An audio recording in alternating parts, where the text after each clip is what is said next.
Hey, you made it. All right. Me too. Boom. Second to none. Don't forget. My name is Wes Barker. I am a magician and your host for today. I'm going to tell you an insane story about one of the most famous magicians to ever live, probably the richest, wealthiest magician to ever live. He was also maybe one of the worst people ever. He was a con man, a fraud, a smuggler, an adulterer, and also kind of a genius.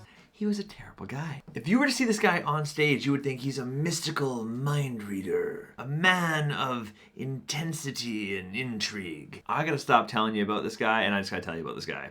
Allow me to introduce you to Alexander, the man who knows. He wasn't born Alexander, the man who knows. He was born Claude Alexander Conlon. And if my name was Claude, I would change my name to Alexander because Claude is not as good. If you're into magic at all, you would be familiar with this guy's posters. Back in the day, he had the craziest posters, okay? Like, insane. This is early 1900s. All right, let's begin near the beginning. When he's a teenager, he gets expelled from school. Not a good start, but it gives you an idea what kind of guy this is. He gets expelled from school and he runs off and joins the circus, okay? Well, it's not a circus, okay? It's like some spiritualist enclave full of mediums and psychics and charlatans. A lot of them, okay? They're charlatans, okay? I don't know what to tell you. That's what it is. That's how it's gonna be. So he learns how to be a fraud, okay? That's where he learns it. But while he's there, he becomes interested in magic. And he starts the magician thing. That's a cool career choice. Ding, I like it. And back then, the late 1800s, very early 1900s, if you're a magician, if you're a professional magician, you're doing illusions, and you have props, and you wear a top hat and a tuxedo, and that's exactly what he was doing.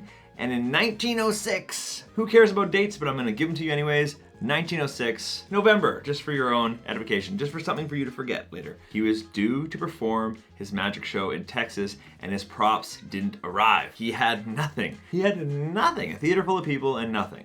Well, what are you gonna do? He did spend his formative years with mediums and psychics, and he learned some tricks of the trade. So, he grabbed some paper, he grabbed some pencils, and he did some good old-fashioned mind reading. Mind reading, air quotes, because it's not real. It's a magic trick. It's always a magic trick. It's never real. Let me just throw that out there, just so you know. It's always a magic trick. Okay, good. Now we call it mentalism. There's a whole genre of magic out there called mentalism, and that's what this is. But it didn't exist back then, okay? He put this into motion. There might have been people doing it around or whatever, but for our purposes here, he invented it. I mean, he's definitely the most famous guy, and back then, he definitely did it the best, but we're gonna get to that. The audience reaction to this show was so powerful, and he needed such few props that he decided to pursue this more heavily. That is when he became Alexander, the man who knows. Now, this is where it gets super interesting because that, along with his new name, Alexander, the man who knows, he also revamped his whole act. These people really liked the mind reading and the psychic abilities and all of that. They really responded to it. So he just tore apart his whole act, threw away the top hat for a turban, and threw away the tuxedo for flowy robes, and this whole sort of mystic man vibe he started throwing out there. The guy's from South Dakota, okay? He probably wasn't telling people on stage he's from South Dakota. He probably had some crazy story about where he's from, some eastern whatever, blah, blah, blah. I mean, just by the outfit, like, you wouldn't dress up like that today, especially if you're some random dude from South Dakota. So this was a different time, clearly, but people seemed to love it. With this whole new vibe, he was playing packed shows all across America. He was blowing up. He was hella popular. This guy was making millions of dollars back in early 1900s.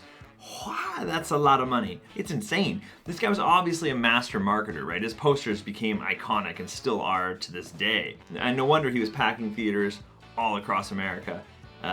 He had the right show for the right time and the right marketing for the right time. I mean, that's a winning formula. Now, so far, this is just a story of how someone was kicked out of high school and got to be quite famous at what they do. But we haven't even got to the interesting parts. Now, he's on stage reading minds and demonstrating psychic abilities and doing all this talking to the spirits and whatever, but it's a lie. He had them believing it for real, and his techniques were genius. Now, back then, no one was expecting technology to be involved in any way, okay? Now, he would have this painting. The painting would paint itself, basically, And he would prove that it was done by the spirits because there was no paintbrush marks. Right? It couldn't have been done by a paintbrush. And it wasn't. Back then he was using airbrushing before anyone knew what airbrushing was. Now for Alexander to read someone's mind, he would use his assistants as help. They would hand out pencils and paper and you were to write down a question or something you were worried about or a secret you had on a piece of paper, get folded up, put in an envelope. Alexander would come on stage and all the envelopes would be scattered in front of him and he would start to answer all the questions and talk about your secrets and give people advice and predict the future and all this crap. But what was happening was the assistants were just stealing the envelopes off stage. You know, there's a bunch of envelopes, no one's going to count them all. So they're stealing some of the envelopes off stage and they are relaying the information to Alexander through, and this is crazy, wires they ran under the stage and into an earpiece that was hidden under his turban. This is basically Bluetooth technology before it was technology. This is, early 1900s we're talking about. Now no one would have been suspecting that back then at all. It would have seemed like real magic, like a real ability. And who knew that such a crazy outfit was actually part of his method? It's genius. I mean, it's genius. Okay? Airbrushing, wires on the stage, assistants being really sneaky, like just cutting edge stuff back then. And no wonder people bought it. I mean, no wonder. I would have bought it for sure. I mean, that is incredible. Now, this guy was a seriously devious dude. There are stories of people would go visit him in his dressing room, and on the table he would have a stack of gold, a revolver, and a bottle of whiskey. And when they asked him why he had those things laid out, he said he didn't know which one he was going to need on a given day. And that throughout his life, he'd had a reason to use all three. I mean, if you walk into my dressing room, you're not going to find a revolver and a sack of gold. I mean, you will find a bottle of whiskey for sure. But I mean, come on, come have a drink with me. It's fine. Now, remember this. Alexander does not suffer from money or fame issues, okay? He is super famous and he's super rich. But it doesn't stop him from smuggling. He starts smuggling booze, right? He was by all accounts a prolific smuggler, and he would get caught and he'd bribe his way out of jail.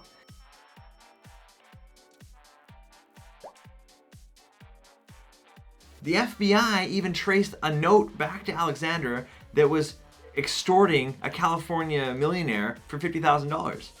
The note said something like, if you don't pay this 50 grand to me, you're gonna die. And the FBI literally traced it back to Alexander. And it didn't amount to anything. You start flashing cash to people and all of a sudden it's a get out of jail free card. I mean, it's yikes. But okay, I guess he feels like he's above the law. This guy was married 7 times. No, hang on, 9. No, wait, hang on, 12. The accounts vary between 7 and 12 times. Now I know what you're thinking, because I can read your mind. No, it's just because it's logical in the story. You're thinking, Wes, how do they not know if it was 7 or 12 wives? Well, it's because he was married to 2 people at once sometimes, and he also married the same person a couple times. I think there was like 7 different legal weddings, and then a couple recurring, and a couple that were 2 at once, but they were illegal because you can't be married to 2 people at once, in America at least. So yeah, I don't know, but that's how convoluted it was. And with all that, he was just cheating and having affairs left, right, and center. Like, by all accounts, a serial adulterer. Death threats, bribery, smuggling, adultering. There's a word for marrying 2 people at once. Bigamist. Put it here, Wes. Look it up and put it here in the edit. Ding. So he was all those things. Oh, and one time he got caught for tax fraud.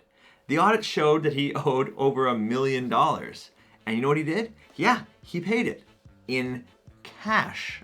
Okay, you got me. It's fine.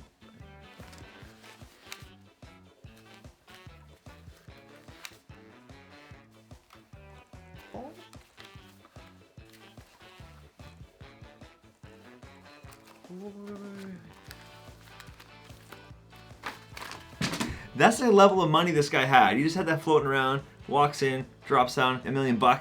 I don't know how many Benjamins is that. Siri, how many Benjamins is $1 million? She just told me Benjamins is slang for a $100 bill. I knew that. I needed to know how many. I'll do it myself. 10,000 Benjamins. Anyways, that's how he paid his whoopsie, I tried to defraud you for $1 million in taxes. I know I've been ranting and raving about this guy for a while right now, but he blows up my mind. He basically created a genre of magic called mentalism because his props didn't arrive and because he got expelled from school and ran away with a bunch of spiritualists and mediums and stuff. So he had this like skill set. What a weird, what is it they say? Necessity breeds invention or something like that? Like, it's exactly what it is. What a crazy, you know, the magic world owes a lot to this guy. He's influential and notable, and there's a lot to learn from him there, that side of things. He was using technologies in magic before people knew they existed, right? He's running wires on the stage, he's using airbrushing. But in his personal life, he's smuggling, putting out death threats, being a serial adulterer, remarrying a dozen times, trying to defraud the government for $1 million. On stage, wow. Off stage, wow. Two very different wows. Like, wow, and then wow. You know? Now, let's finish the story the only way I know how. This guy died when he was 74 years old, okay? And throughout that time, he never changed his ways, okay? He was just more of the same guy. So since he retired from performing at age 47, the last 27 years of his life, he became a bit of an author on self-help books and actually a photographer of nude women, where apparently he made another small fortune. He just never changed his ways by all accounts. So when Alexander died in 1954, at the age of 74, many of his secrets died with him. And considering the ones that we do know about, I'm sure he got away with much, much more. But he did have a son. Any guesses what his son's name was? You guessed it! Claude Alexander Conlon Jr. Because a man that narcissistic was never going to name his kid anything else other than the exact same name. Sorry if you have the same name as your dad. It doesn't mean your dad's a narcissist. It just means a narcissist would definitely do that. You know what I mean? Hard to argue with that. So a few years back, a magic historian, name to be redacted, a magic historian went and visited Alexander's son at an old age home. Because his son was obviously quite old at this point. And I don't want to mess this up at all, so let me read this to you real quick here. While they were interviewing him, they had many questions, but one of the main ones was they wanted to ask him about rumors of his father having someone killed. Okay, that's the question they really went there to ask this guy, but they were dancing around it because it's kind of a hard thing to just be like, hey, I heard your dad had somebody killed, right? It's a hard thing to bring up. So they danced around it for a while. Now, this is great. Our magic historian friend eventually got up the nerve to ask if there was any truth that Alexander had killed somebody. His son looked the historian right in the face and said, which one? I'm sure their conversation got a little bit more interesting after that, but I don't have the information and it's not my story to tell. But apparently there was more than one. The fascination with Alexander, the man who knows, is deep. I love hearing these kinds of stories. They're fascinating. Even if he was a piece of shit person, they're very fascinating stories, and someone should make a movie about this guy, because that's a movie I'd watch for sure. And if you haven't done this already, please subscribe. What are you doing? Subscribe to this channel, like the video if you liked it, or just like it anyways. You know, why? Why not? Do me a solid and like the video. Thanks for subscribing. Thanks for being here. Remember, everybody here is second to none. Hope you enjoyed learning a little bit about the art that I love so much. It makes me so happy to be able to drop some crazy magic story on you guys every now and then. So thank you for watching. Take care.